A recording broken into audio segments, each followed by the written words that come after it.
we start with a disclaimer that how Tabletop Simulator organized the deck doesn't make much sense to me.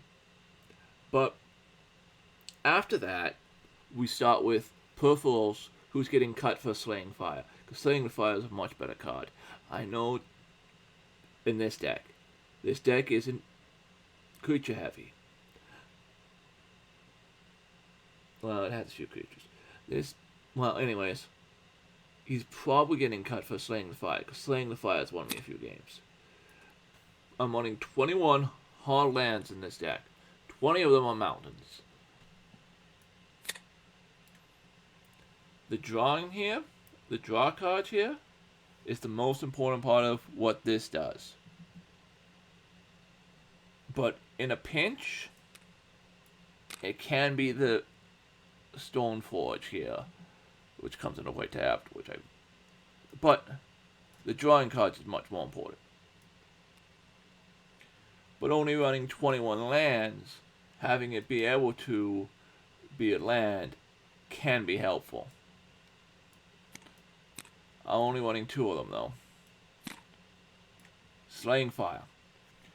I've said this multiple times about this card in recordings that you will never hear because I messed up the recordings. This card may be a one-off, but it's won me game.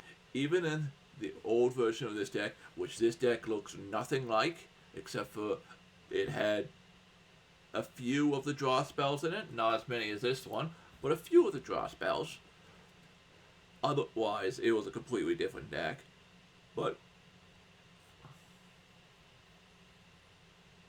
Slaying the Fire has won me games. Therefore, it's staying in the deck. A card that can win you games, and has won you games, deserves to be kept around.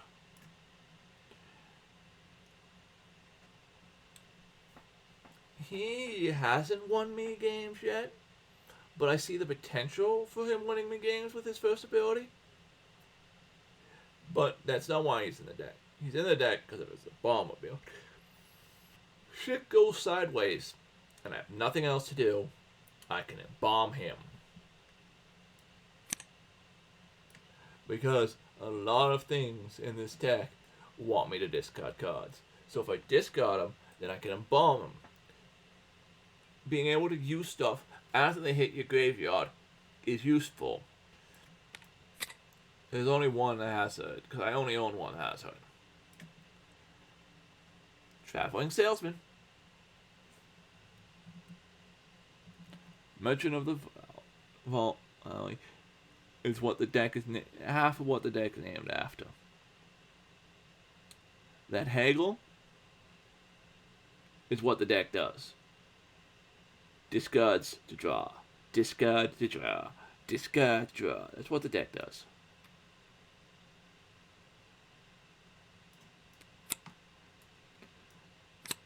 I have 4 of them, but I don't know why. I have 3 of them with this picture and 1 of them with this picture. If I stop and think about it, I shouldn't have that because I opened a full box of Wilds of Eldraine. Was that the first set? Whatever the first set of Eldraine was, I opened a whole box of it. And so I should, and these guys are common, so I should have 4 of the picture, but I don't. Here, either, but still a decent card. There are lots of discard, so having 4 Fairly Tempers in the deck, like turn 2, I haggle and bolt you for 3 while I get my card. Good strategy. What the deck does. Probably not.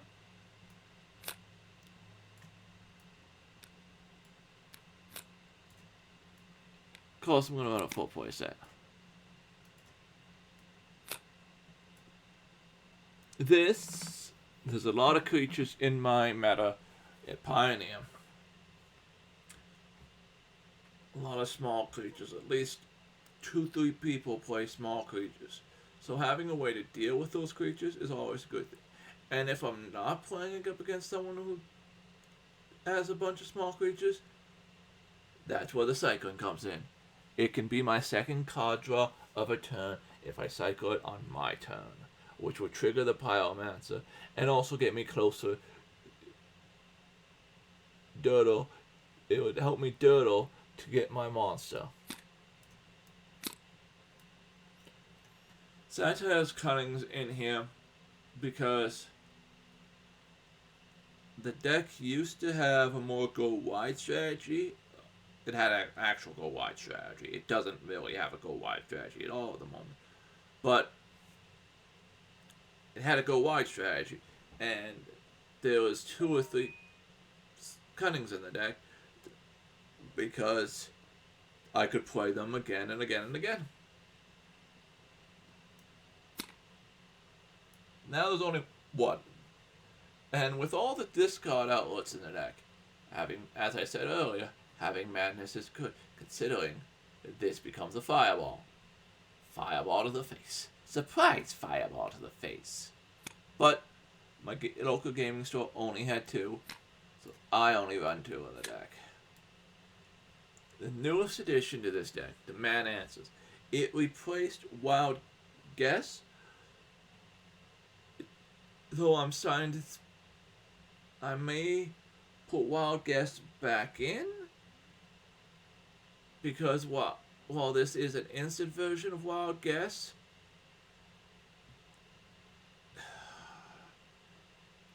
having multiples of the same card, it's not a bad thing. Not a bad thing at all. Not a common card to find. At least not in my area. So I went mono red. The deck was already mono red, so the land wasn't an issue.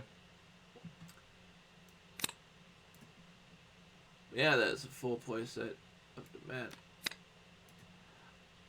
I don't know what set symbol that is, but it's not the same set symbol.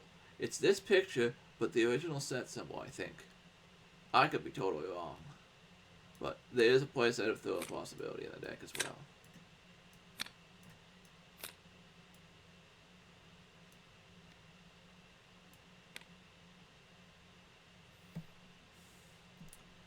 So, this is my only color source of mana in the deck. Everything else produces red. And yes, I do run 1 of each. I've done it once. It's awesome. And it is the remnant. It is another remnant from the go wide strategy. If I was thinking smart and wanted to make this deck bigger, better, I could remove the Garrison, the Hanweir, Satyr, and Purpheros and put in Wild Guess instead and have more draw cards in this deck. Currently, Thrill,